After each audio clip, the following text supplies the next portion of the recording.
Здравствуйте! В эфире программы «7 дней», в студии Ильшат Аминов. Смотрите сегодня. Вот отсюда подъезжает скорая медицинская помощь с пациентом. Работали посменно, круглые сутки и достигли вот этого результата. Новые корпуса Республиканской инфекционной больницы практически готовы. Зрители программы «7 дней» – первые виртуальные посетители. Женщина 63 года, пневмония, ковид под вопросом. Вас не коснулось? Это болели, да? Чем вызвано ограничение скорости? Наша съемочная группа впервые в пандемию на станции скорой помощи в Казани. Наш взгляд изнутри.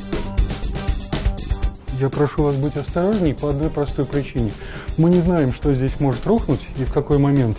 Конечно же, этот дом, которому 150 лет в этом году, достоин куда больше и лучшей участи. Пожар в историческом казанском доме на Коротченко. Подлежат ли восстановлению знаменитые соболевские номера и есть ли желающие?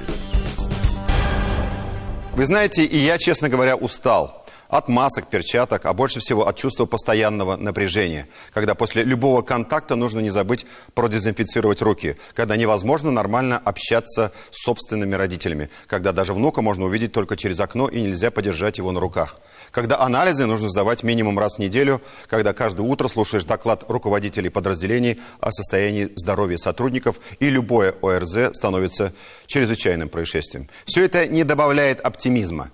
Я думаю, у нас у всех общие чувства. Хочется вернуться к нормальной жизни, ходить в театры и на концерты, общаться с родственниками и друзьями, поехать куда-нибудь наконец.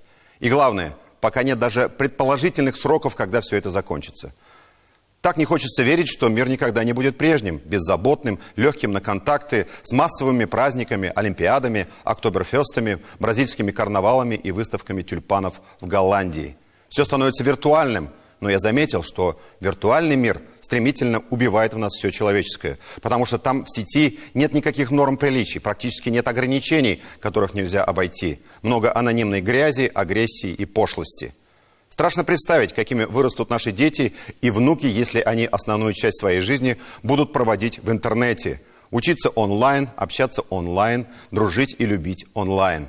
Самые фантастические произведения писателей-фантастов могут стать реальностью, когда человек превращается в маленькую деталь огромной виртуальной матрицы, когда живое общение становится действительно настоящей роскошью.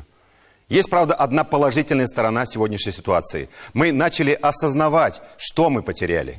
Мы поняли, что материальное благополучие – это далеко не все, что нужно человеку, что перед суровыми испытаниями мы все равны, и прекрасная вилла на южном побережье Франции может стать недоступной, и на шикарной яхте так же тяжело болеть, как и в покосившейся халупе. И может наступить такой момент, когда уже ничего не нужно, никакие материальные блага не имеют значения, и может спасти только чудо. Очень хорошо сказал про это в своей праздничной проповеди по случаю праздника Курбан-Байрам муфти Татарстана Камиль Хазрят Самигуллин.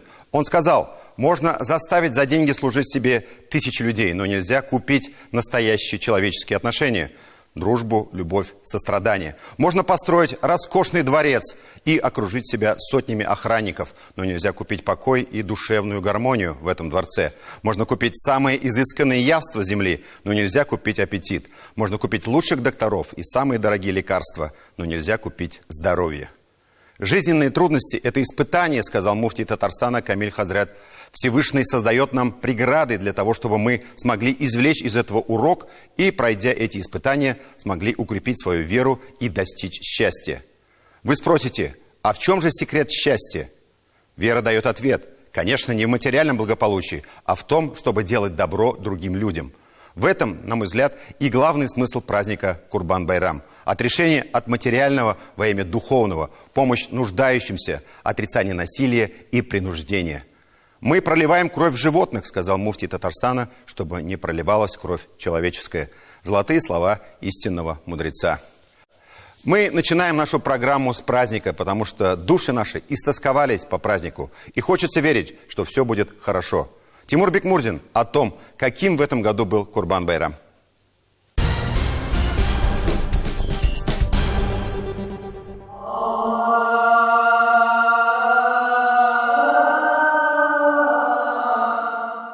В Москве, в Казани и в сельской глубинке Курбан-Байрам объединяет. Прежде всего мусульман, конечно, но не только. В этом-то и смысл праздника, в том, чтобы стирать границы между людьми, делать их ближе.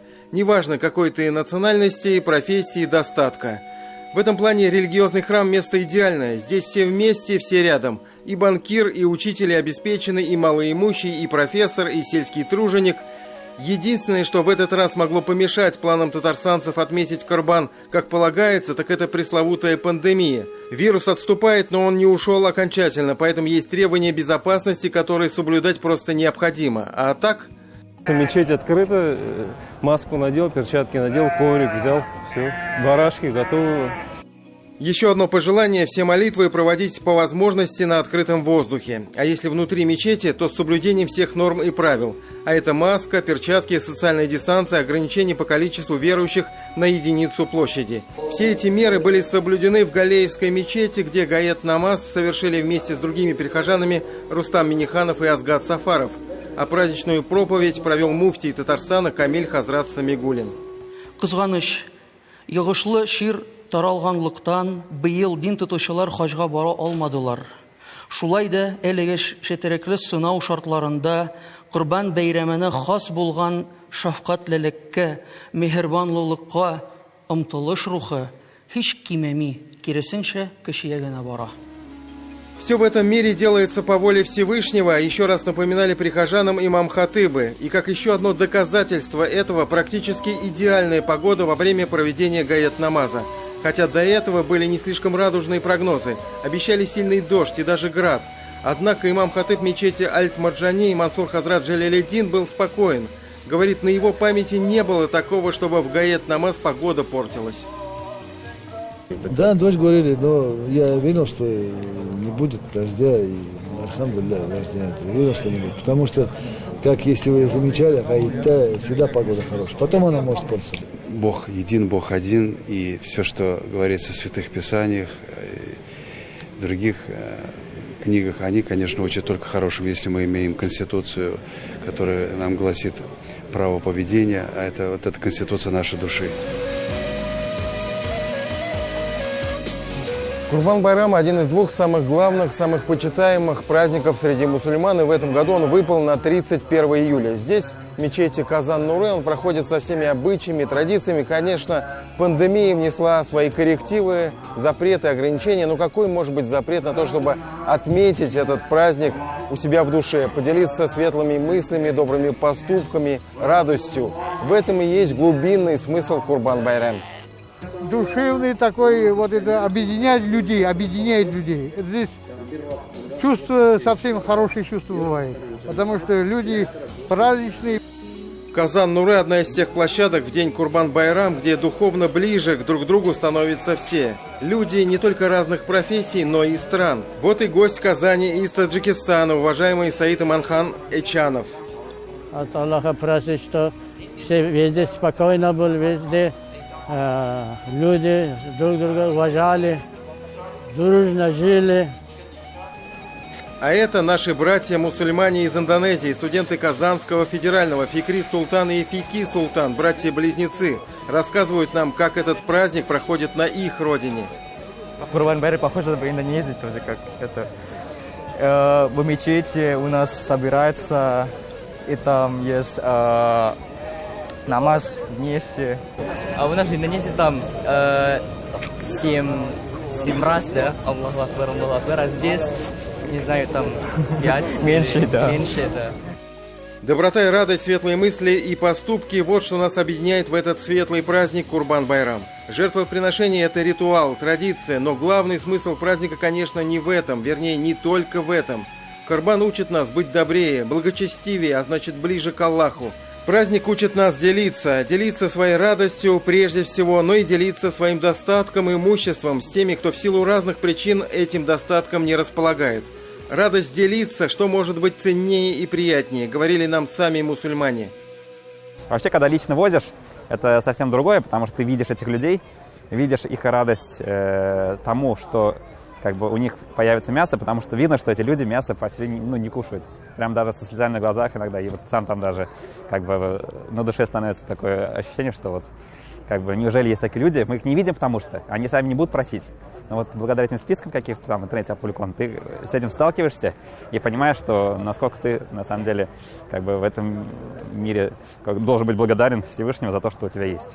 Нормальная реакция каждого человека — радоваться больше, чем тот, кому ты оказываешь помощь. Вот это абсолютно нормальная реакция. И особенно это важно чувствовать, когда тяжело. Когда тяжело тебе, что мы можем делать? Мы можем только обратиться к Всевышнему Аллаху за помощью. А как?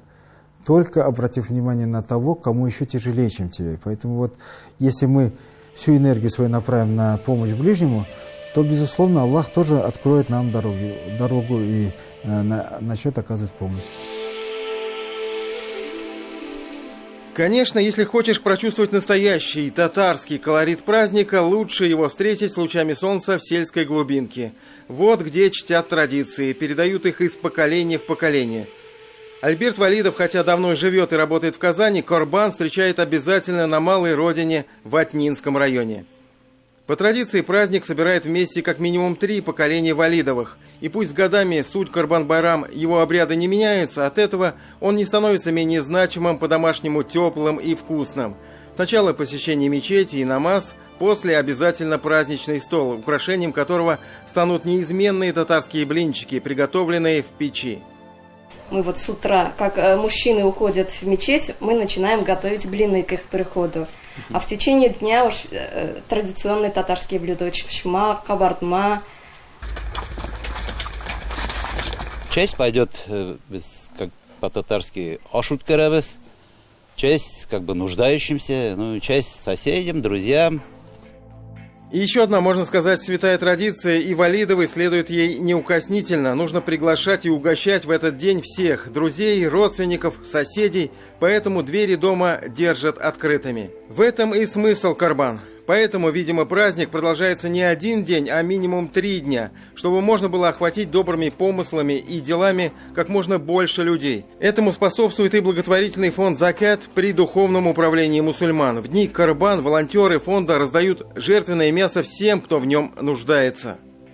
Семьи, где воспитываются дети с особенностями, неполные семьи, многодетные семьи, одинокие, пожилые.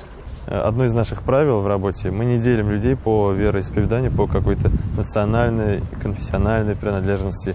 Мы стараемся помочь всем, потому что нам всем придется отвечать за эти деяния перед Всевышним Аллахом. Да. Тимур Бекмурзин, Роман Безменов и Андрей Мохов. 7 дней.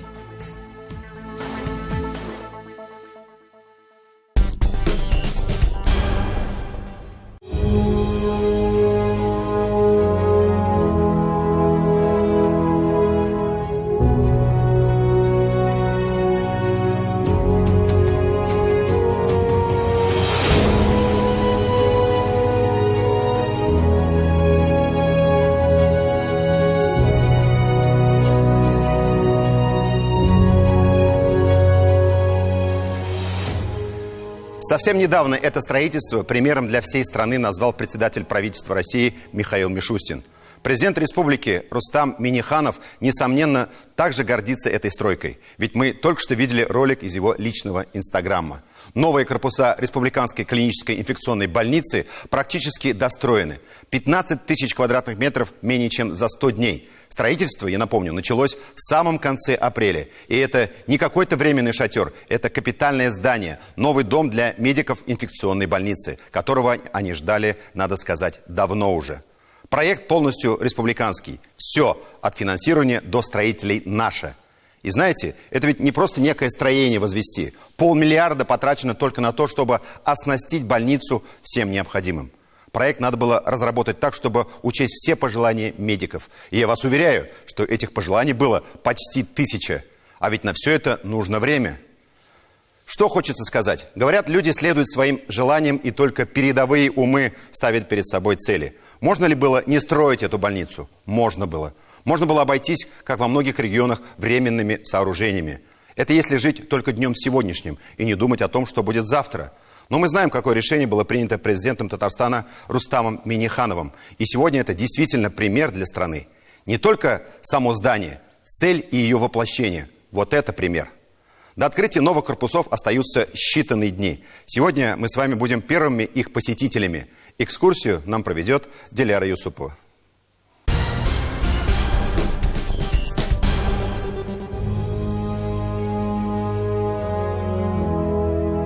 Да, вот отсюда подъезжает скорая медицинская помощь с пациентом. Он сюда у нас поступает. Суть самого приемного отделения инфекционных больниц – это, в общем-то, отдельный осмотр каждого пациента. То есть какого-то одного общего большого приемного отделения здесь мы не увидим. Это вот как раз наша специфика. Но если вот мы его госпитализируем, предположим, пациент выходит опять по грязной зоне. Да, потенциально грязная зона – это улица. Снова надо пройти через грязную. Да. Это, к сожалению, это вот такая специфика наша, разделение зон на чистые и грязные. Если пациент носилочный, это происходит на носилках, он поднимается по лифту. Мы, слава богу, с вами на ножках ходим и пойдем пешочком на второй этаж. Вот, собственно говоря, это П-образное здание. Вот. Устроено все очень эргономично для того, чтобы максимально обеспечить емкость коечную. Коечную емкость. Что такое коечная емкость? Максимально проектанты предусмотрели возможность размещения на небольшом участке, максимальное размещение пациентов. То есть, да, вот мне все так говорят, где тут шезлонги, я уже постоянно говорю, смеются все. Здесь, собственно говоря, пациент попадает вот сюда, здесь он переодевается, он принимает душ, здесь есть санузел. Понятно, кровать, тумба, это все ясно. Подключение всех лечебных газов.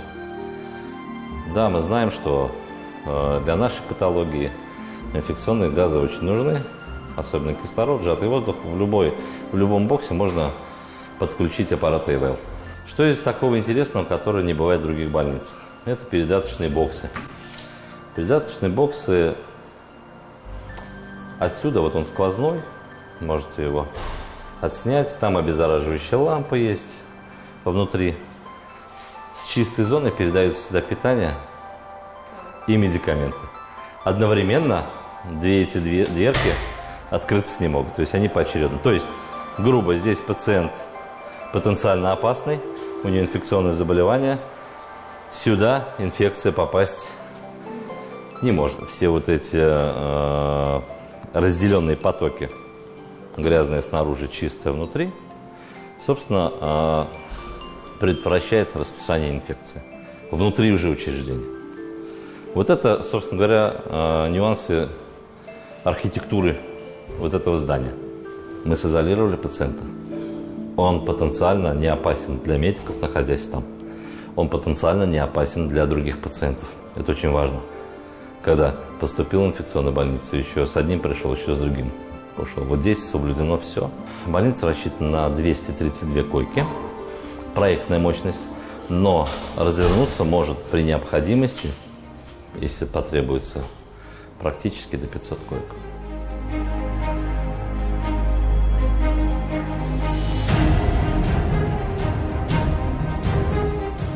Здание четырехэтажная больница. На первом этаже у нас располагаются приемные боксы, их 10, и реанимационные боксы, их у нас 12. Со второго по четвертый этаж у нас располагаются уже боксы для палаты для расположения уже больных пациентов. Их суммарно 120 боксов. Срок был также изначально и обозначен 100-дневный срок. Нам надо было подвести объект уже к открытию. Вот к чему мы его, в принципе, и уже подводим. 5 августа у нас как раз истекает срок 100 дней. Работали посменно, круглые сутки и достигли вот этого результата. На сегодняшний день мы ведем практически уже работы по оснащению каждого помещения, то есть расставляя мебель. Идут работы по уборке, по помывке всех помещений. Здесь изначально проектом не предусматривался ни подвал, ни чердак. вся, получается, инженерная вот эта начинка, мы, благодаря нашему директору, внесли здесь свое дополнение. У нас появился технический этаж, у нас появилось техподполье. Мы куда максимально уложили все инженерные коммуникации для того, чтобы уже функциональность всех боксов более была работоспособным. Учитывая то, что это капитальное строительство, капитальное, это наследие. Да, понятно, сейчас произошел ковид. Все понимаем. Все понимают. Построили больницу, но она не будет пустовать. Детство переедет. Из других местах мы консолидируем все службы здесь.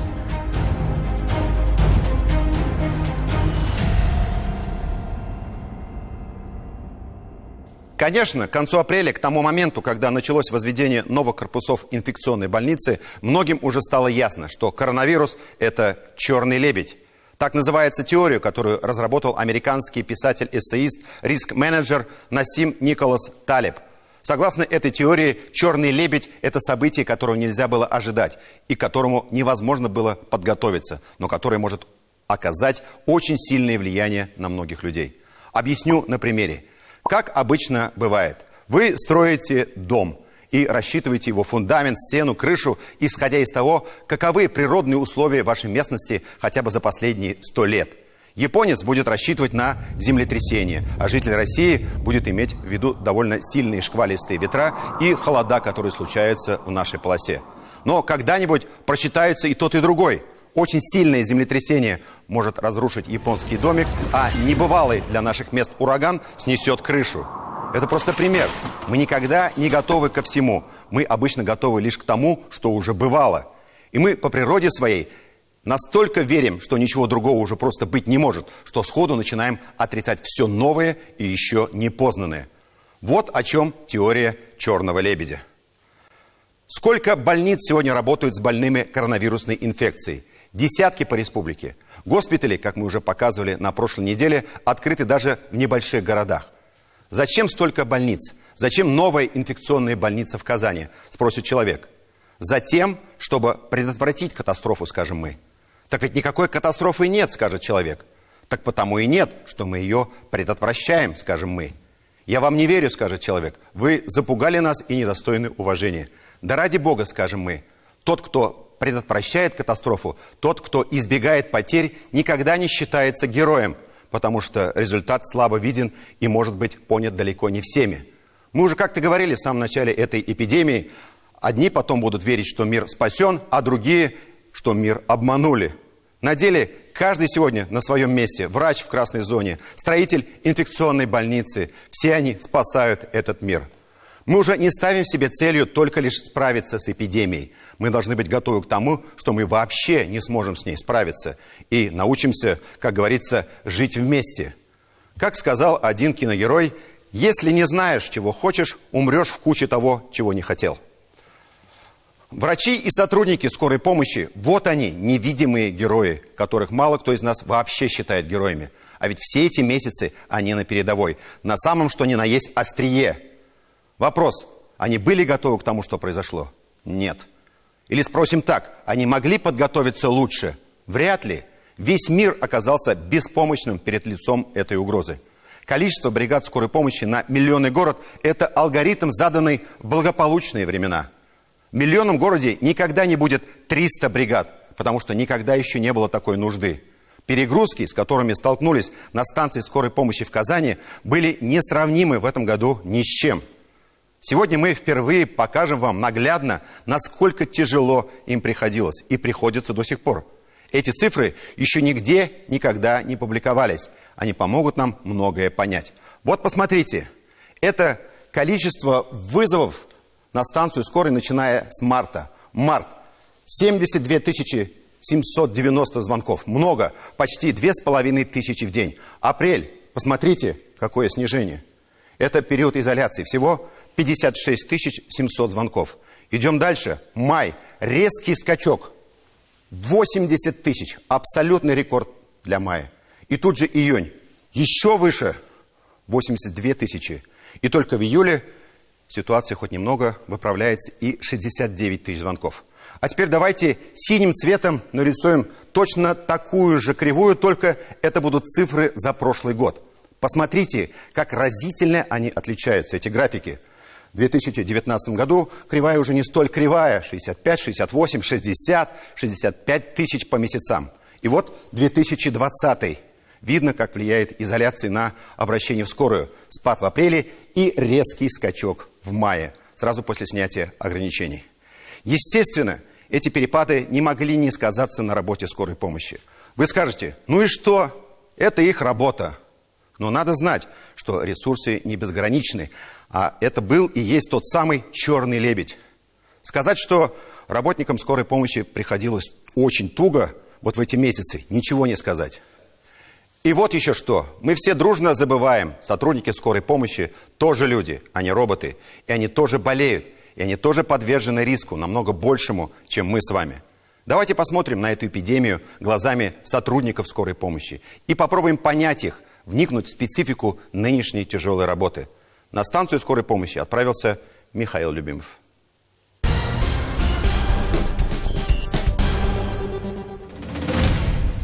В какое-нибудь другое время, конечно, эта табличка, возможен сход снега, ну, смотрелось бы как-то смехотворно. Но вы знаете, не здесь и не в этом году. В этом году как раз и произошел летом вот такой вот сход снега. Случилось то, чего никто, конечно, не предвидел. И здесь, на станции скорой помощи, тем более. Почему мы одеты так и почему мы здесь? Потому что мы находимся с вами на самой передовой. А вот за моей спиной, между прочим, счастливая картина. Она счастливая для последних дней. Потому что еще буквально неделю назад такое количество машин здесь мы с вами никогда бы не увидели. Сейчас их здесь вот почти десяток. И даже есть одна, которая вот ждет нас для того, чтобы отправиться на вызов, поэтому не будем ее задерживать.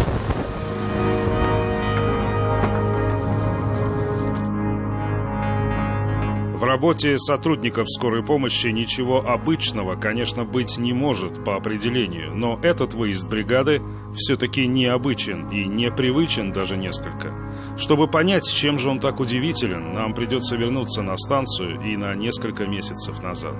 Бригада за время нашего рассказа как раз доедет до места, и тогда мы и вернемся к ним. Вы тогда стойте рядышком с ней, вдруг она сознание потеряет, сейчас я запишу телефон ваш. Почти 20 операторов по приему звонков, несколько старших врачей-контролеров. А женщина 63 года, пневмония, ковид под вопросом, температура 39. Вопрос, много это или мало? Ответ, смотря в каком месяце. Мы знаем, что вот эта неделя, она у вас, наверное, ну, если сравнивать вообще весь этот год, она у вас, наверное, самая спокойная за весь год, да, практически. Мы держим кулачки и даже с таким небольшим, да, молчим. Боимся говорить и спугнуть. Надеемся на то, что в действительности идет небольшое смягчение. Это 6 июля у нас зафиксированный пик, это 1639 звонков поступило у нас. Такого, конечно, за последнее время, за этот год это точно не было зафиксировано, таких цифр. Сегодня будет много цифр, но каждая уникальна и неповторима. Давайте, наконец, посмотрим на 2020 год глазами сотрудника скорой помощи. Количество звонков, начиная с марта. Падение в апреле, период изоляции и резкий скачок в мае, который бьет все весенние и летние рекорды прошлых лет. Это известно что. Только в июле мы видим выход на показатели марта, когда все только начиналось. С мая по август практически плюс 40 тысяч звонков в сравнении с прошлым годом. Знаете, заметила такую динамику, что как раз вот первый период, когда в мае открылось вот это первое послабление с 12 мая, вот мы и получили тот пик через 2 недели. Это конец мая, начало июня, когда у нас вот резкое возрастание этих вызовов пошло. Вот мы это четко отметили. У вас, конечно, такого не было никогда. Никогда. То есть мы просто анализируем с прошлым годом. Это очень удивительная просто картина, конечно. Больше всего пугает и настораживает нас те лица, которые не могли дозвониться. Это нас, конечно, настораживает. Мы со своей стороны принимаем определенные организационные решения, пытаемся, по крайней мере. Средняя скорость ответа оператора с прошлогодних значений в 10 секунд в этом году вырастает почти до минуты. Среднее время разговора оператора с минуты до минуты 20.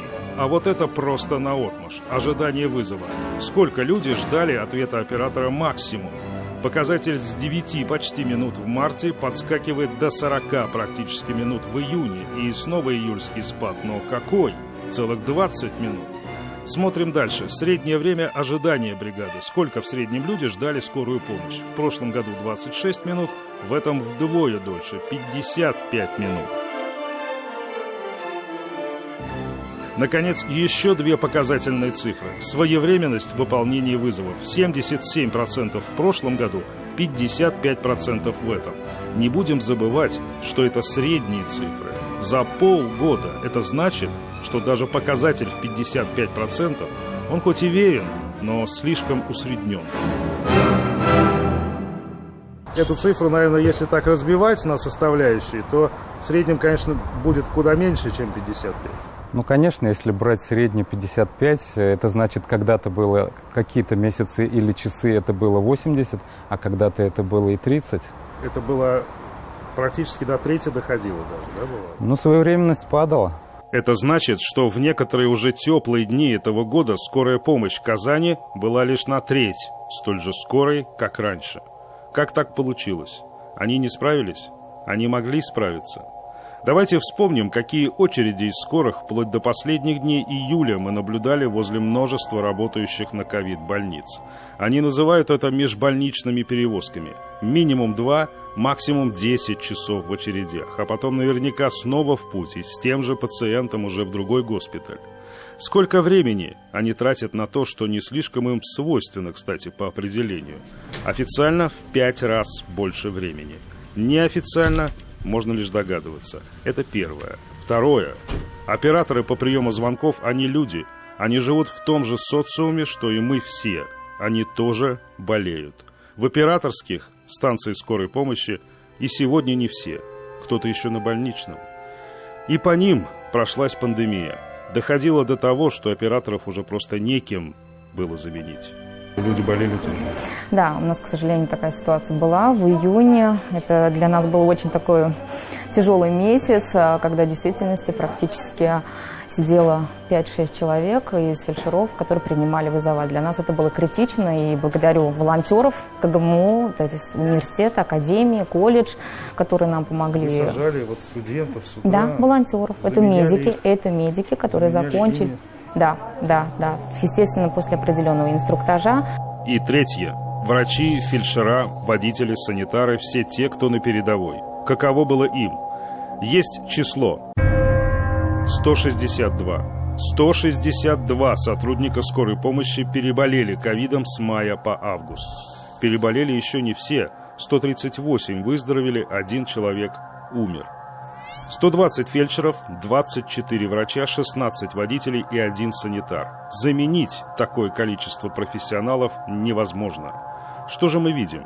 Среднесуточное количество бригад мы попросили разбить прямо по неделям.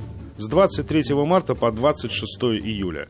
Число бригад падает каждую буквально неделю. С 80 до минимум 70 к началу июля. И в это же время растет среднее время ожидания бригады. Мы говорили, как было в среднем, а вот тут по неделям прямо. С 33 минут в марте до часа 40 в июне-июле. И в это же время, по неделям, снова смотрим прогрессию. Растут ОРЗ, грипп, пневмония, коронавирусная инфекция. Пневмонии в 8 раз, ковид в 150.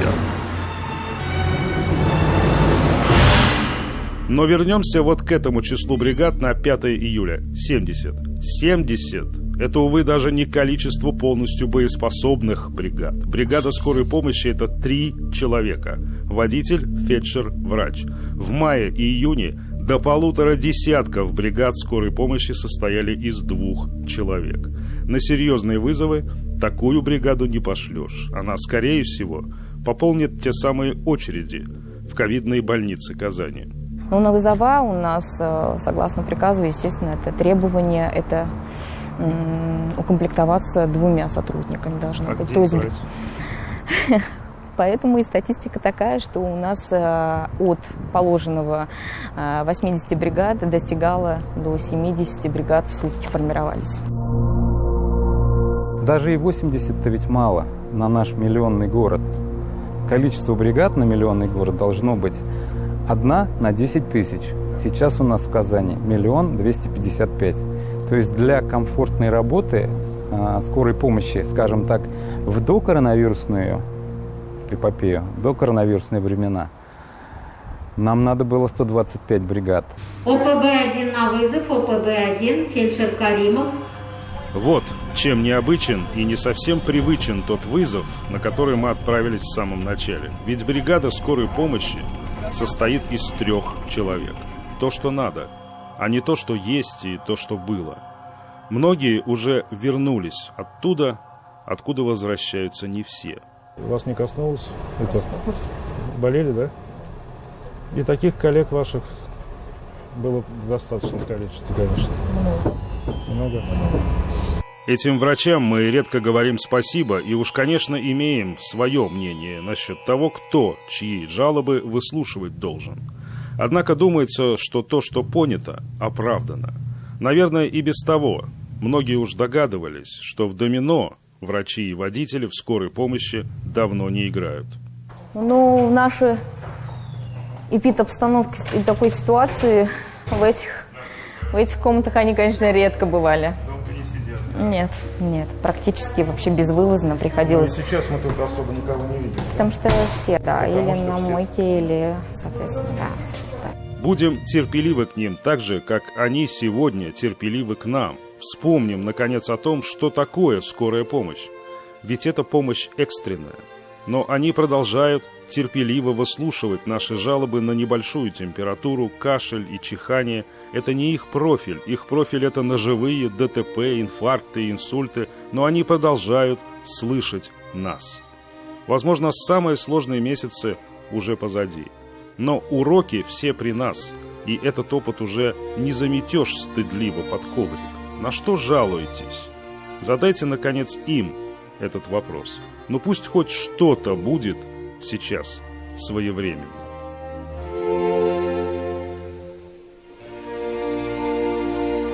Михаил Любимов, Роман Безменов и Андрей Ключников.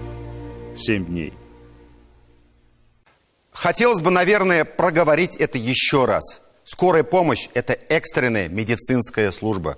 Звонить в скорую помощь стоит лишь тогда, когда что-то угрожает вашей жизни. Такое бывает при ДТП, падениях с высоты, различного рода ранениях, потерях сознания, судорогах, инфарктах, отравлениях, острых болях в животе. Это не полный перечень, конечно. А теперь то, с чем обычно обращаются в скорую помощь. Температура 38 градусов, насморк, диарея, головная боль, бессонница и так далее. Так вот, это не 03, это поликлиники. Есть еще кое-что, что нужно помнить. Скорая помощь не обязана также выписывать справки, больничные листы и рецепты, расписывать терапию заболевания, оказывать консультационные услуги, лечить, применять препараты сверхустановленных стандартами лечения, госпитализировать по просьбе или при заболеваниях, не требующих госпитализации, согласно стандартам оказания помощи, госпитализировать в нужную вам больницу, нести сумки с пожитками больного, которому требуется госпитализация, просто послушать, снимать ЭКГ на всякий случай, осматривать заодно и других членов семьи. Сотрудникам скорой сейчас приходится и без того заниматься несвойственными им обычно делами. Поэтому давайте будем с пониманием и уважением относиться к этим несложным правилам. Сегодня очень трудное время, оно не прошло и не закончилось, тем более у работников скорой. Об этом нужно помнить. Спасибо врачам.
Мир действительно никогда не будет прежним. Президент России Владимир Путин подписал закон о возможности проведения трехдневного голосования на выборах всех уровней, а также на референдумах. В Татарстане на этой неделе стартовал проект «Мобильный избиратель».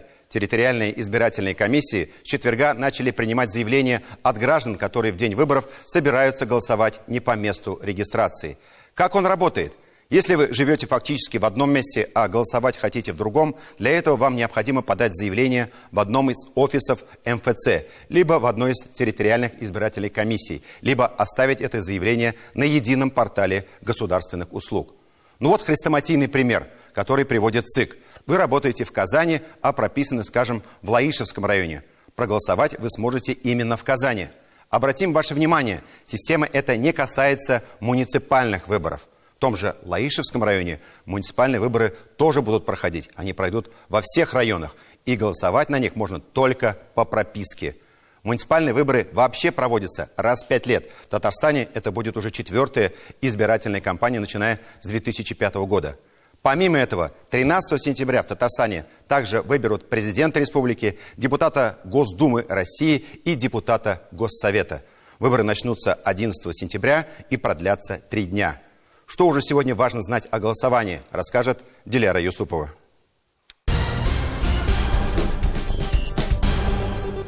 Скажите, пожалуйста, можно у вас подать заявление на выбор участка при голосовании? Да, конечно. Давайте пройдемте, возьмем талон.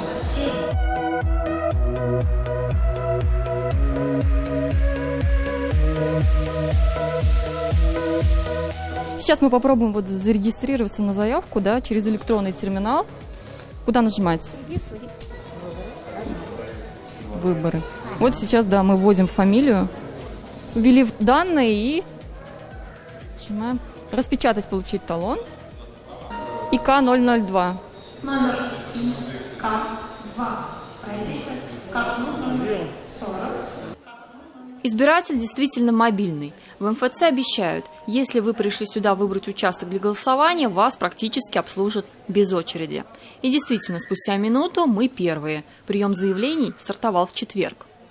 В какой участок вам будет ближе обратиться? В каком районе? Давайте поищем Пестричинский район, село Новошагалеево. Не знали? Найдем. Специалист подберет для вас самый удобный территориально участок. Как работает?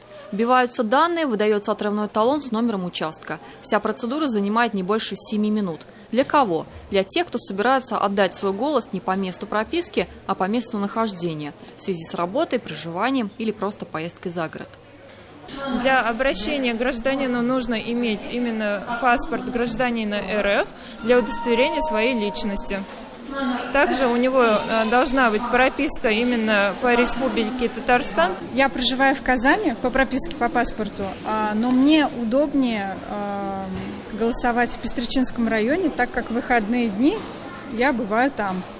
Вот, и данная услуга мобильный избиратель, она именно для этого очень комфортно, удобна. И я вот пришла в МФЦ, чтобы ей воспользоваться. Куда идти? В удобный для вас МФЦ или в территориальную избирательную комиссию. Есть, наконец, портал госуслуг. Отметим, что процедура не касается муниципальных выборов. Сейчас летний период времени, осенний. Люди из Казани уезжают к родителям, прописанные здесь, и не хотят возвращаться. Для выборов им не нужно будет сюда уже ездить. Они отрывной талон заранее получат. Его можно получить с 29 июля по 8 сентября. И выбрать себе участок и уже проголосовать, значит, по месту именно удобного выбора. Жители Елабужского района, где пройдут дополнительные выборы депутата Госсовета, смогут подать заявление на услугу «Мобильный избиратель» только в МФЦ Елабуги. Избиратели Нижнекамского округа для выбора депутата Госдумы только в МФЦ Нижнекамского, Заинского, Аксубаевского и других районов, которые входят в округ. Что будет осенью? Во-первых, выборы продлятся 3 дня, с 11 по 13 сентября. Во-вторых, Татарстан не будет использовать систему электронного дистанционного голосования. Это связано с тем, что в республике пройдут сразу несколько избирательных кампаний. Какие? Президентские выборы, те, о которых знает большинство. Дополнительные выборы депутата Госдумы. В Татарстане выберут депутата в Нижнекамском округе. В Елабужском округе также одного депутата выберут в Госсовет. Самый большой объем работы предстоит на выборах органов местного самоуправления. Основное внимание будет приковано к Казани, где выберут новый состав Казанской городской думы – 50 депутатов, из них 25 по одномандатным округам, 25 по спискам. Что касается выборов президента, то предвыборные кампании стартуют только после официальной регистрации кандидатов. ЦИК принял документы от 5 кандидатов. Вчера Центризбирком зарегистрировал всех. Кстати, выбирать президента можно будет и вне региона, но только в Москве.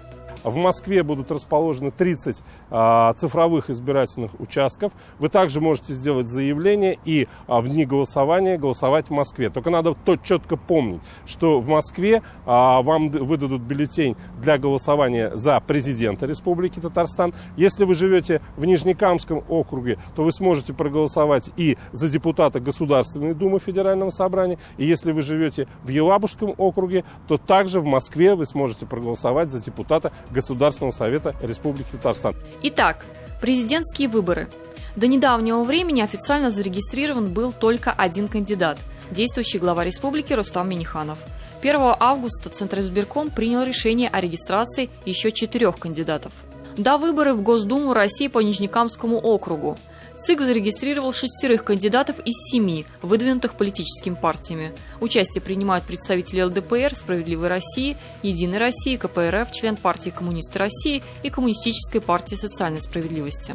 Выборы в Госсовет по Елабужскому округу. Всего 4 кандидата от партии «Единая Россия», КПРФ, «Справедливая Россия» и ЛДПР. Пока ни один официально не зарегистрирован. Муниципальные выборы. В Татарстане будут разыгрываться 7656 мандатов. Среди кандидатов как представители партий, так и самовыдвиженцы. К этим выборам также приковано пристальное внимание общественности, так как именно эти люди выбирают мэра или главу района, решают, на какие цели направить средства городского бюджета. Таким образом, голосование стартует 11 сентября. Заявку на мобильного избирателя можно подать уже сегодня. Кстати, избиратели Нижнекамского округа должны подать 2 заявления. К слову, найти нужный вам участок можно и дома, самостоятельно, и с помощью помощника в том же многофункциональном центре. Диляра Исупова, Андрей Мохов и Роман Изменов. 7 дней. Мы продолжим нашу программу через пару минут. Смотрите далее.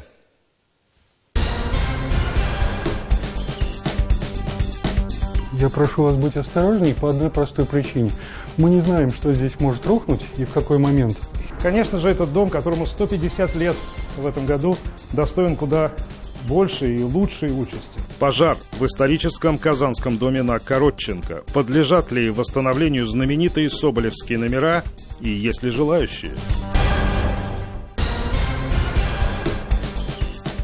Государственные награды России и Татарстана были вручены выдающимся деятелям республики. Врачи, инженеры, артисты, художники, строители, химики и представители других профессий. Всего 36 человек. Председатель Госсовета Татарстана Фарид Мухаммедшин подчеркнул, что их достижение – пример для многих поколений. Также он напомнил об успехах и задачах, стоящих перед республикой. Татнефть и казахстанская группа компаний «Алюр» построят в Казахстане шинный завод. В церемонии подписания соглашения по реализации инвестиционного проекта приняли участие премьер-министр Татарстана Алексей Песошин и заместитель премьер-министра Казахстана Роман Скляр. Проект предусматривает создание совместного предприятия по выпуску шин для легковых, легкогрузовых и грузовых автомобилей. Как заявил Алексей Песошин, новый завод позволит обеспечить потребности казахстанского рынка в современной шинной продукции. Республика Казахстан является одним из стратегических партнеров Татарстана. В пятницу в Галяевской мечети Казани президент Республики Татарстан Рустам Минниханов принял участие в праздничной молитве по случаю Курбан-Байрама.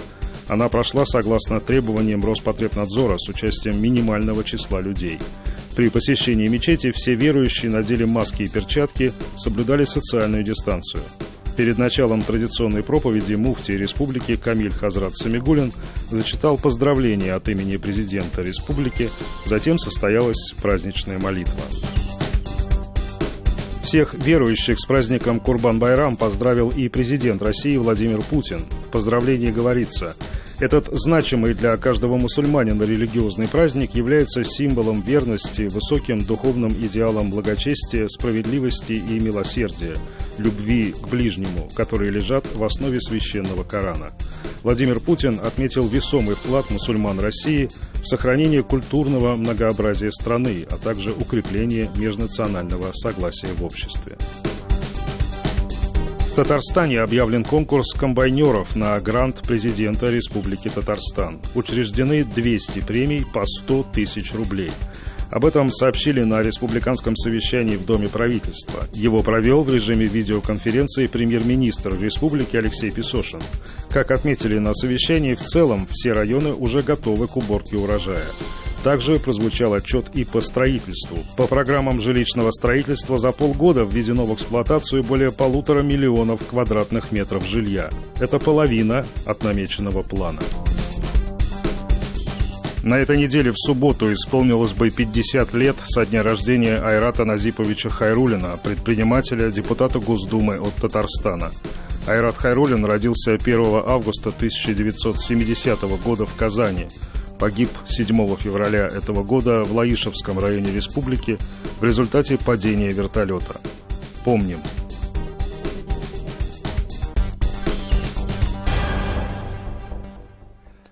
Мы продолжаем программу «7 дней». На этой неделе в Казани горели знаменитые соболевские номера. Здание, которому 150 лет, одно из немногих сохранившихся в этом месте. Это район ЦУМа и железнодорожного вокзала. Многие помнят этот дом вот по этой надписи, которую его жители вывели на фасаде дома. Здесь живут люди. Если вы пойдете от ЦУМа в сторону вокзала, вы не пропустите это историческое здание. Оно такое же бельмо на глазу, как знаменитый Мергасовский дом на Черном озере, только на полвека старше. Историкам оно известно под именем Соболевских номеров, потому что принадлежал этот дом Ивану Николаевичу Соболеву, купцу первой гильдии. Это был огромный гостиничный комплекс с банями и ресторанами для простого люда. Последние несколько десятилетий дом лишь ветшал, но в нем еще жили люди. Так вот, возвращаясь к пожару, к счастью, урон не катастрофический, но, к сожалению, сильно пострадала крыша. Это значит, что на его восстановление теперь нужно еще больше денег. Да и нет по-прежнему никакой уверенности, что восстановление возможно. Какая же судьба ждет этот уникальный объект? Об этом Михаил Любимов.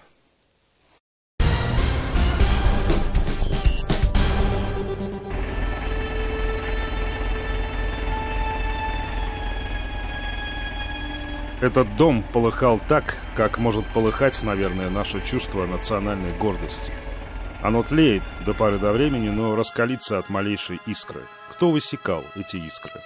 Для нас это вопрос не из области криминалистики, потому что горит только то, что может гореть. И этому дому еще повезло, что он деревянный лишь изнутри.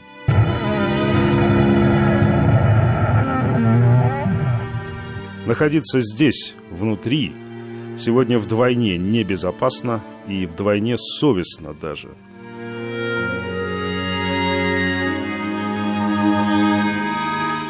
Вот тот пожар, который случился здесь на этой неделе, скорее всего, случился по вине местных жильцов.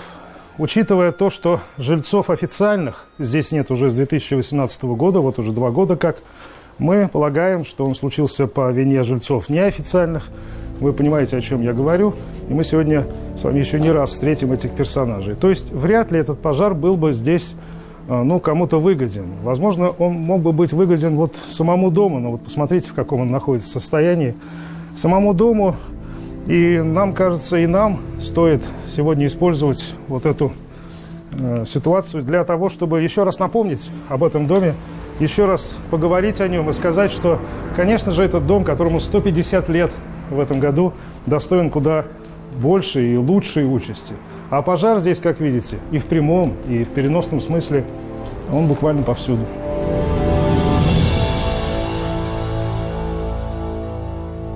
Я прошу вас быть осторожней по одной простой причине. Мы не знаем, что здесь может рухнуть и в какой момент. Наш коллега, режиссер Андрей Лысяков, был здесь в 2018-м, когда в доме еще оставалось несколько жильцов. Микроклимат в аварийном доме был тесно связан с климатом за окном. Дом ни от чего уже людей защитить не мог.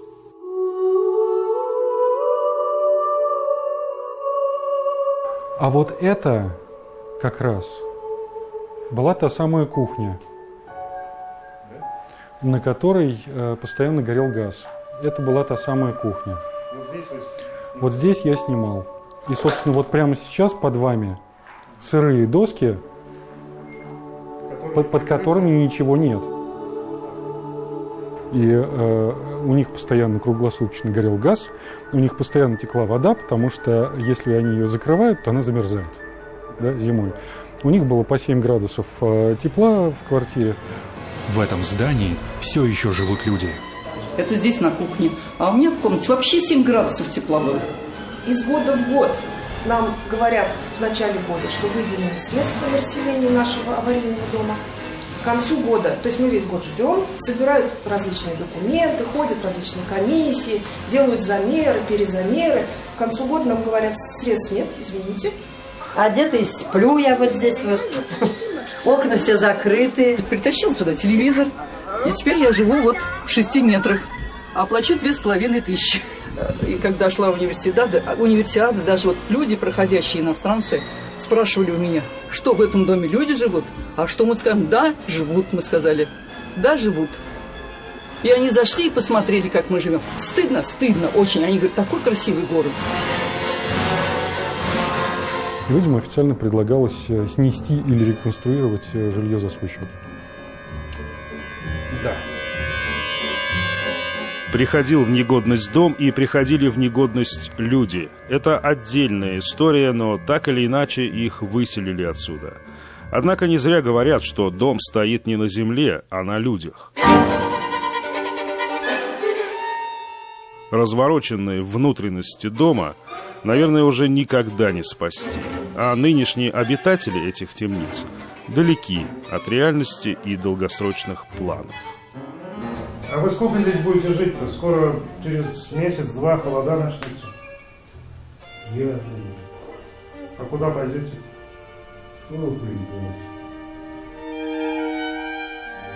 Снаружи дом, впрочем, ничуть не переменился. Разве что с него однажды вдруг исчезла едкая фраза, что здесь еще живут люди. А повоевать за дом теперь больше некому.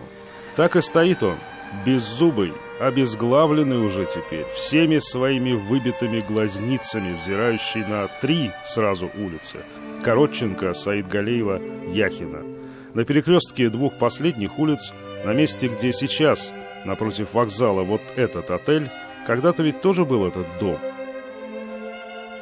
Снесли на универсиаду.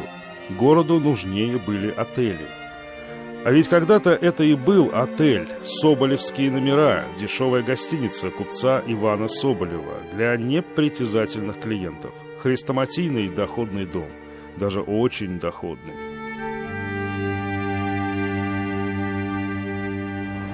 Алексей, ну, конечно, знаменитые соболевские номера появлялись в то время, когда еще не было вот этого железнодорожного вокзала. И даже основатель этих номеров не дожил, к сожалению, до момента, когда вокзал появился. Но, тем не менее, это было тоже востребованное место, и стояло оно в самом нужном месте, как фактически. Абсолютно точно. Это вообще место во многом уникальное. Почему? Значит, во-первых, соболевские номера появились до всех наших пассажей. То есть до пассажа Кейкина, до пассажа Александрова, до пассажа Черноярова. В новой книге «Логовище мокрых улиц» известного казанского историка Алексея Глачкова именно этот дом, стоявший когда-то на мокрой площади города и на пересечении 3 мокрых улиц, занимает одно из центральных мест. Поэтому перед нами один из не столь уж и многих теперь жителей города, деятельно переживающих за судьбу этого дома. Самая большая гостиница в городе была. Самая первая, по сути дела, такого масштаба была гостиница. Это же тоже чего-то да значит. И история какая. То есть люди приезжают в город, и первое, что они видят, это безобразие. Это безобразие. Такие объекты, они градообразующие, то есть среда. Но ведь ничего не осталось. Кругом, вот кругом не весь что, да? И если глазу не за что зацепиться, парадный въезд в город, вокзал, ну и вот приезжают люди, хотя бы что-то, да? Ну вот давайте действительно вот попросим оператора нашего вот дать панораму вот так, да. Вот нашими глазами, давайте покрутимся и покажем. Да. Вот вы говорите, не за что зацепиться. Ну, действительно, вот если дать панораму в 360 градусов и вернуться на нас, можно будет понять фактически, что ценность имеет только то, что за нами. Вот на что обращается. Да, первое, на что глаз обращает внимание. Все робкие попытки хоть как-то облагородить тот первозданный хаос, что мы наблюдаем перед этим домом все эти годы, не привели ни к чему. Разве что перевозчиков неизвестного происхождения стало тут чуть меньше. Они, в общем, никуда и не делись, чуток разбежались только по углам. А вот уже когда ближе к 2018 году, когда вот этот дом расселили, мы решили выйти с инициативой в комплексе с этим зданием здесь создать такой вот транспортный хаб, благоустроить и реконструировать полностью это здание, навести здесь порядок.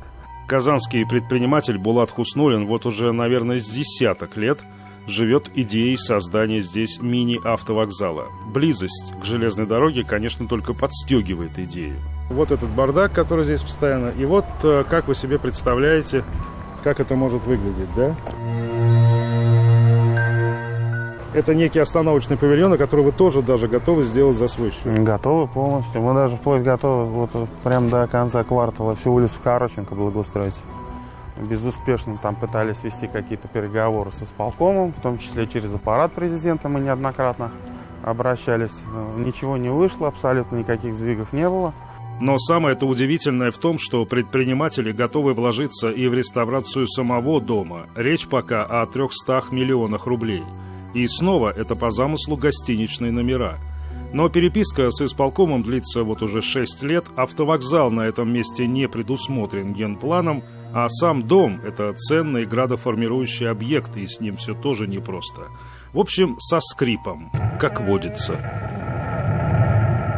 Очень бы хотелось начать здесь работы, очень хотелось бы привлечь внимание и руководство, возможно, республики, раз на уровне города этот вопрос не решается.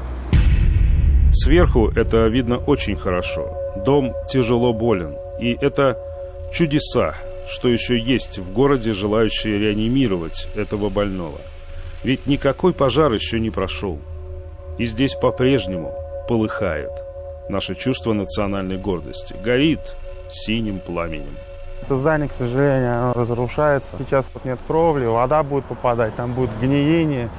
Стены будут вообще разваливаться еще хуже. Сейчас хотя бы более-менее стены здесь есть. Это не секрет ни для кого, что если дом без жильцов и дом стоит без крыши, то он очень быстро начинает переходить в упадок, попросту говоря, разрушаться. Если в ближайшие 2-3 года им займутся, ну это уж я условно говорю, и все-таки что-то смогут сделать, но это будет больно хорошо. Или, как это у нас говорят, не горит? Еще как горит. Время уходит.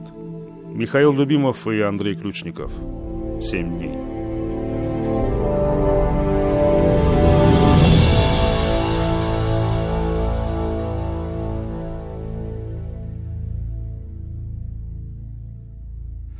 И снова окунемся в историю. На этой неделе татарская и башкирская общественность отметили 140-летие со дня рождения Маджида Гафури, поэта, который стал весомой частью эпохи возрождения татарской литературы начала XX века. Поэта, творчество которого изучалось и в советское время. Он был понятен, откровенен, любим и беспристрастен. Маджид Гафури родился на территории современного Башкортостана 1 августа 1880 года. Писавший исключительно на татарском языке, великий представитель татарского народа, в 1923 году он был удостоен звания первого народного поэта Башкортостана. Историки и литературоведы утверждают, что Маджид Гафури не единственный поэт в истории, творчество которого стало общим наследием двух братских народов – татар и башкир. Это фигура, которая объединяет, а не разобщает близкие по духу нации. Об этом Эльзира Юзаева.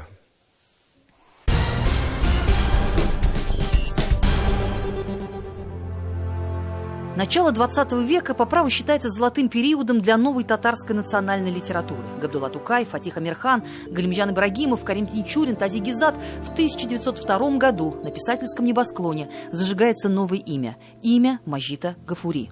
С одной стороны, мы говорим, что эта дата символична. 1902 год – это время ухода из жизни выдающегося татарского просветителя Каюма Насыри.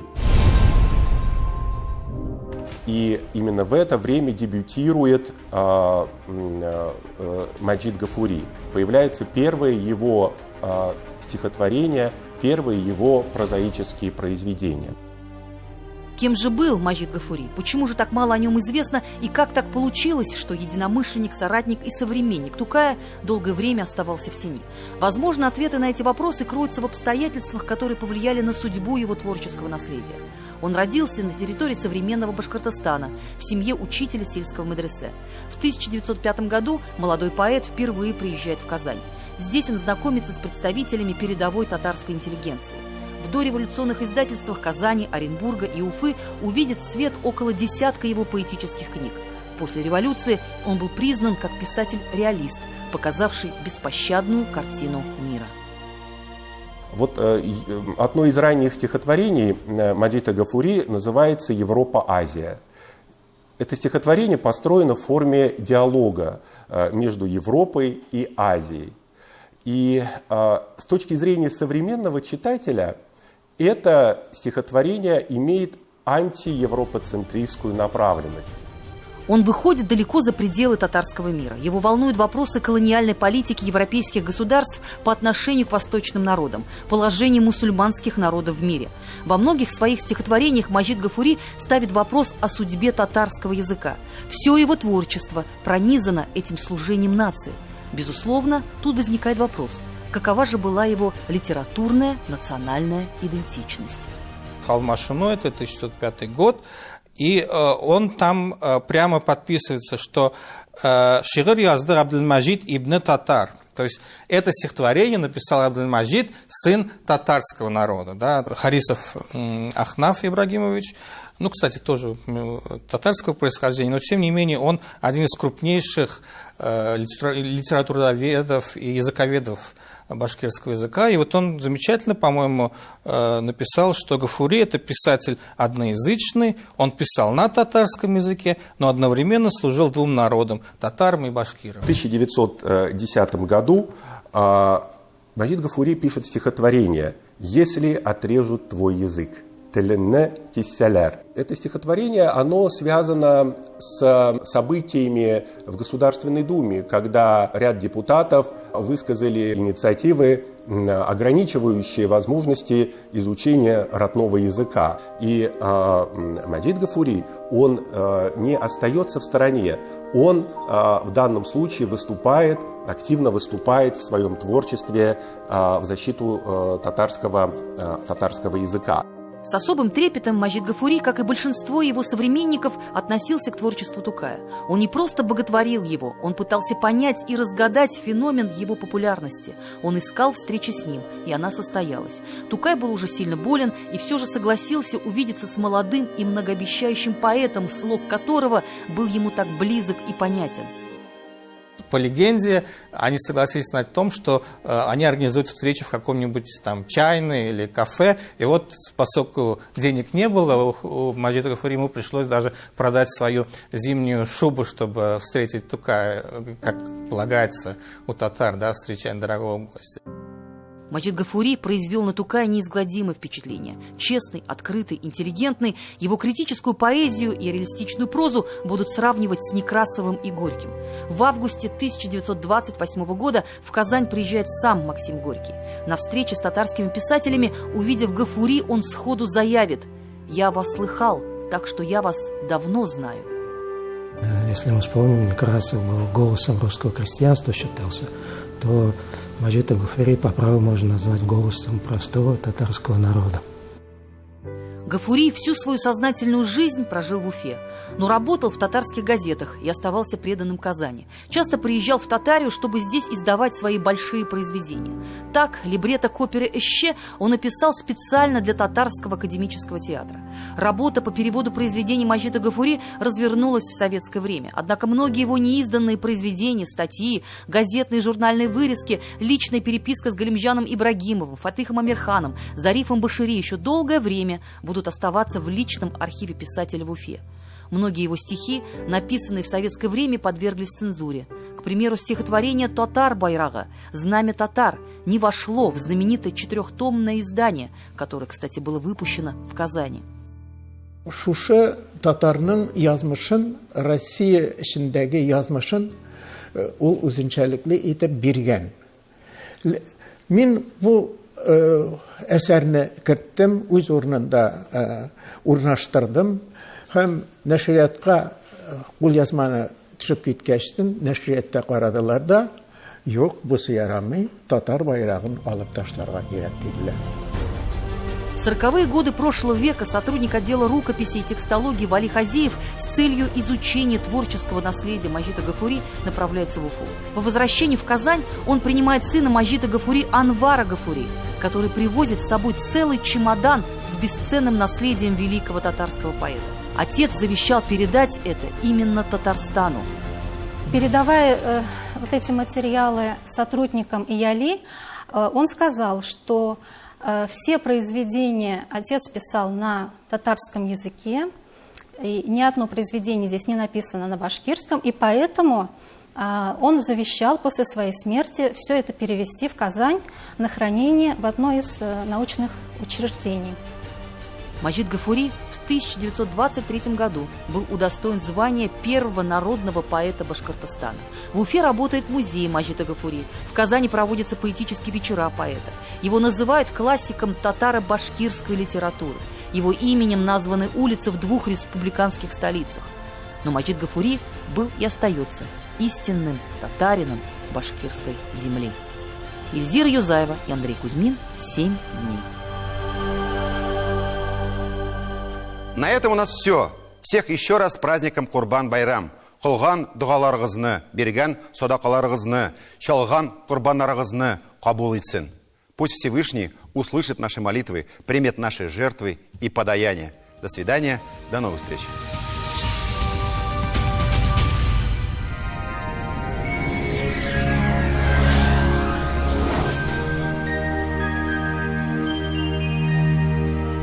Здравствуйте! В студии София Егорова. Поговорим о погоде на предстоящие 7 дней. Первая неделя августа будет очень теплой, несмотря на первые пасмурные и прохладные дни месяца. В понедельник выглянет солнце и начнется потепление. По данным сервиса Яндекс.Погода, на северо-востоке Татарстана, в Набережных Челнах, Нижнекамске и Елабуге начало недели будет пасмурным, но теплым, до плюс 25. С четверга выглянет солнце и воздух прогреется до плюс 28-29 градусов.